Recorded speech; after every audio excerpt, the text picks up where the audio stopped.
I mean, it's got lights all over it, a triangle card, and I'm looking at it going, So he warns me, no big deal, I'm fine. As TMB is walking down towards the back of my truck on the driver's side, that thing he's holding in his hand starts making all kinds of racket. And I can see the lights kind of jumping, and I'm like, oh, crap. I'm thinking to myself, he tells me to shut my cell phone off, and I'm like, does this thing pick up a cell signal? And I'm thinking, oh, man, this is not good.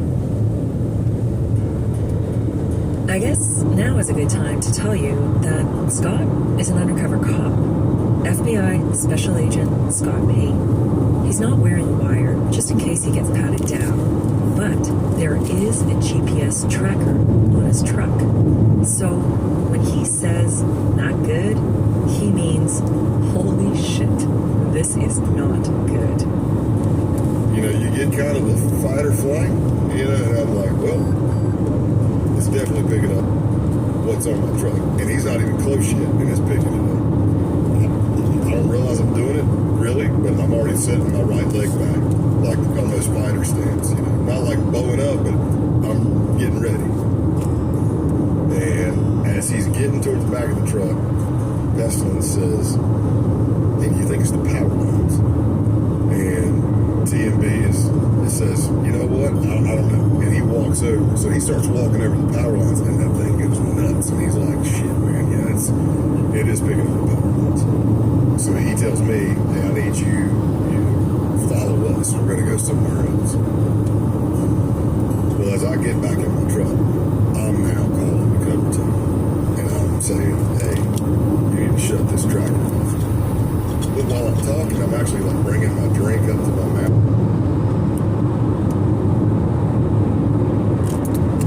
I'm actually like bringing my drink up to my mouth because I don't know if they're looking from their car. I don't know if anybody else is following me. I don't know.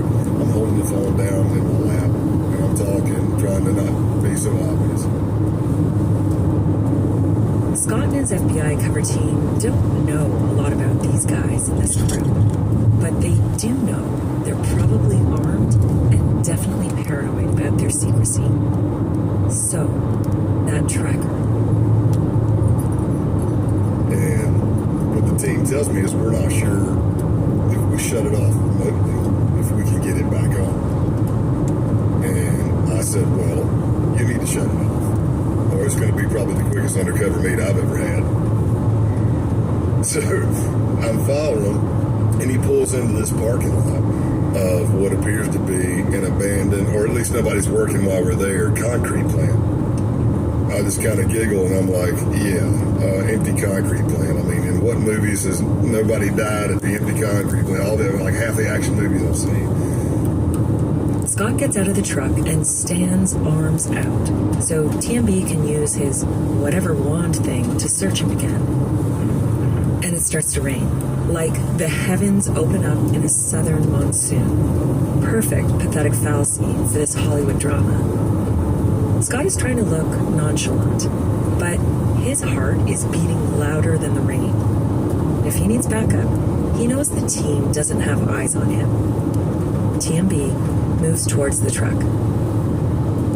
Like, they said they shut it off, but what if remotely it didn't shut off, right? There's all these what ifs going through your mind. And he goes past the truck. Truck passed the test. Get back in, and now I follow him in Pestilence. I hung out, got to know him a little bit, had a couple of drinks, and after passing the face-to-face meet, I am now gifted with a black balaclava, which was the signature for the base members, and I'm afforded a patch with the 3 runes on, which was the base symbol. So I go back that night to my hotel room, and I meet with one of the case agents who flew down to Georgia, because this case is bigger than Georgia. It's all over the nation and the world. And anyway, he took a picture of me. I put my balaclava on, and I put the patch right on my mouth, and there's a picture of me, like, in a red Harley Davidson shirt with 2 thumbs up going, I'm in. I'm Michelle Shepard. From CBC, this is White Hot Hate, Season 2, Agent Pale Horse. Episode 1, The Insider.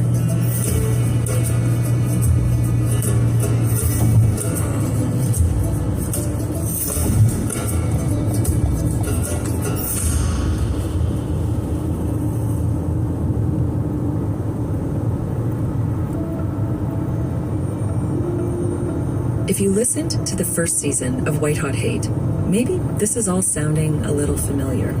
And you're right. We began that season with another infiltrator. Voice memo. I'm gonna try and get up everything I can. Top of my head. Something just ended and I didn't record it. His name's Patrick. He's about 5'10". Grew up in the country. Used to live in Winnipeg. That's Ryan Thorpe, who was a reporter with the Winnipeg Free Press newspaper. In 2019, someone in his city had been putting up flyers that read, "Save your race, join the base." So he tried to find out more. He filled out the online forms, passed a vetting call with the group's leader, and eventually met up with the base's local recruiter in a park. Fuck. We spoke for like an hour and a half. There was so much. Later, while running home, Ryan regurgitated everything they'd talked about, recording onto his phone. He ranted with homophobic and racist language. He's anti-Semitic. He talked about funding a race war. He talked about derailing a train that we were nearby, sabotaging train tracks. He is a violent extremist.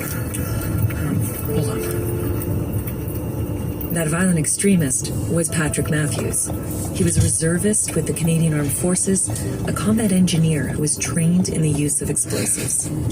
2 weeks after that meeting in the park, Ryan and his editors decided to out Matthews in front-page reports. The story blew up, and soon after, Matthews disappeared. American sheriffs along Manitoba's border say they're on the lookout for a Beausejour man with alleged ties to a neo-Nazi group. Former military reservist Patrick Matthews has been missing for more than a week. RCMP are investigating. He'd packed up his home in small-town Manitoba, gave away his 4 beloved cats, and fled. All police could find was his red pickup truck dumped near the U.S. border. Matthews was a hot topic among both the Canadian and American feds. We've got to find this guy who has now been outed as Patrick Matthews because Ryan Thorpe, the journalist, infiltrated him. Where's this guy? What is he doing? But Matthews wasn't Scott's main concern at the time. After he'd successfully made it into the base, he'd been busy hanging out with the Georgia crew, building a case. We're just trying to infiltrate, ingratiate, try to find out if they're actually planning to do something really bad or not. All I know is I'm going down to do another training. I don't know who's always going to be there. He attends a training camp at TMB's. TMB is the online moniker for the guy who vetted Scott. He still lives at home with his dad on a sprawling rural property outside Rome, Georgia. And that's where Scott, whose alias was Pale Horse, and the other base members shoot guns, share tips on how to survive in the woods, and prepare for the race war they plan to spark. I pull up to the barn, and I'm looking at the cars, and I'm going, okay, that's Helter Skelter's car, that's Pestilence car, that's TMB's dad's truck, blah, blah, blah. And I'm like, there's an extra body. There's not enough cars for it. So I don't have my glasses on. Great part of aging. So I'm like, huh. And I go walking up, and I see this, I don't know, mid-late 20s guy, reddish hair, but it's all bushy and a bushy beard. I walk up, and I'm thinking, oh, maybe it's a new member. I'll find out who it is, what's going on. And then he starts to speak. And I'm like, that sounds Canadian. Because, I grew up in the 80s, right? That's a big time. Like, Strange Brew is one of my favorite movies. So, and I love SCTV as well. So, but he immediately pretty much tells me, he's like, how you doing? I'm Punished Snake. You may or may not have heard about me. It was Patrick Matthews, using the brand new call sign Punished Snake, like it was an added disguise while on the lam. And I'm like, oh my goodness, he's here. He's here in Georgia. But, you know, being an undercover, I go, holy shit, man. Welcome to the United States, brother, and I hug you. There's this huge manhunt on for him. Everybody's talking about it in the FBI. And all of a sudden you roll up and you're like, holy shit, that's him. Yeah. That's Matthews. Like, what did you feel at that moment? It had even been reported in Congress. They had congressional meetings where they're going, we now know that there is a violent white supremacist from Canada who's somewhere in the United States, you know? And I walk up and I go, oh my gosh, what are the odds, you know? Just Matthews' luck. He escaped the clutches of Canadian authorities, only to jump right into the arms of the FBI. As some people say, it's better to be lucky than good sometimes, right? And of course, as soon as I could, I let the case team know, and they're like, what? And I'm like, yeah, man, he's here. It's awesome. And now he's staying here. So now, for the next 4 months, every time I go to training in Georgia, I'm hanging out with Pat.